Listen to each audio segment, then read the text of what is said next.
ఇక్కడికి వచ్చిన డే 1 నుండి టిల్ టుడే మిస్ అయింది ఏంటి అంటే మా అమ్మ వంట. ఒక్కరోజు చేసి పెడితే తినాలి అని చెప్పేసి చాలా అనుకుంటున్నాను. ఇండియాలో ఉన్నప్పుడు నేనంతా ఏముందిలే మా మమ్మీ చేస్తుంది, నాకు వచ్చు కదా వంట, సో ఇద్దరం చేసుకుంటాము. బట్ ఐ ప్రిఫర్, నేను కుక్ చేసుకోవడానికి ఎక్కువ ప్రిఫర్ చేస్తాను. బికాస్ నేను కొంచెం పికీ టైప్, ఇదే కావాలి ఇలా కావాలి అని చెప్పేసి.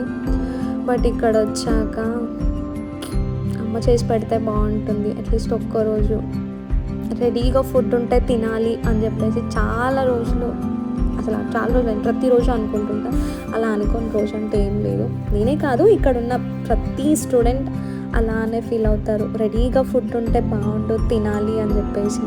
ఎందుకంటే ఇక్కడికి రాగానే ఎవరి వర్క్స్ వాళ్ళు ఫినిష్ చేసుకొని ఇంటికి రాగానే ఫుడ్ టైంకి ఉండదు. అలా అని చెప్పేసి కుక్ చేసుకున్నామా మళ్ళీ అందరికీ కుక్ చేయాలి.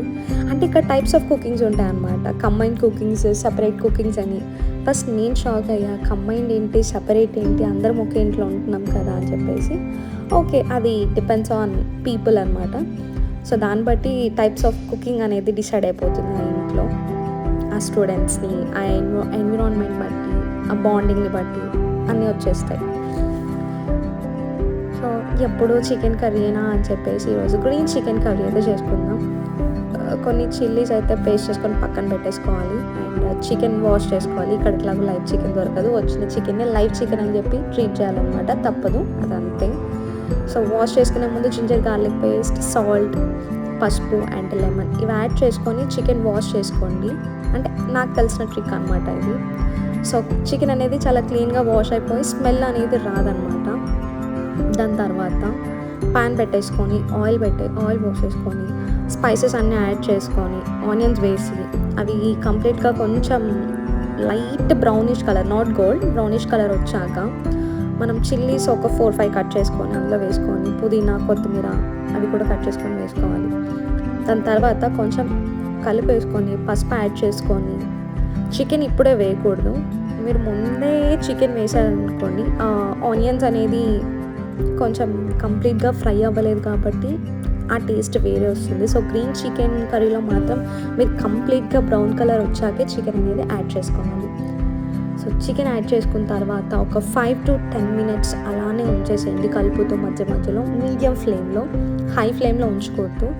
సో మీడియం ఫ్లేమ్లో వచ్చేస్తే ఆ చికెన్లో ఉన్న వాటర్ అంతా ఇంకిపోతాయి అన్నమాట. దాని తర్వాత ఆ మధ్యలో ఒక 5 minutes తర్వాత మనము పసుపు, జింజర్ గార్లిక్ పేస్ట్ వేసుకొని అలా ఫ్రై చేసుకొని ఒక 10 minutes అయిన తర్వాత మనం ముందే పేస్ట్ చేసి పెట్టుకున్న గ్రీన్ చిల్లీ పేస్ట్ని అయితే యాడ్ చేసుకోవాలి. అది యాడ్ చేసుకున్న తర్వాత కూడా ఎవ్రీ 5 minutesకి ఒకసారి కలుపుతూ ఒక 10 to 15 minutes అలా ఉంచేసేయండి. దాని తర్వాత ఫైనల్ టచ్ వచ్చి చికెన్ మసాలా అన్నమాట. అది బిఫోర్ మీరు ఒక 2 minutes అవుతుంది ఆఫ్ చేస్తాం స్టవ్ అన్నప్పుడు చికెన్ మసాలా యాడ్ చేసుకుంటే మన green chicken curry ready.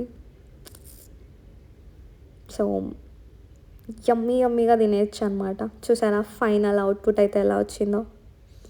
I love this, చాలా అంటే చాలా బాగుంది టేస్ట్, నేను చెప్పడం కాదు. సో చేసుకొని టేస్ట్ ఎలా ఉందో మీకు కూడా కామెంట్ చేయండి.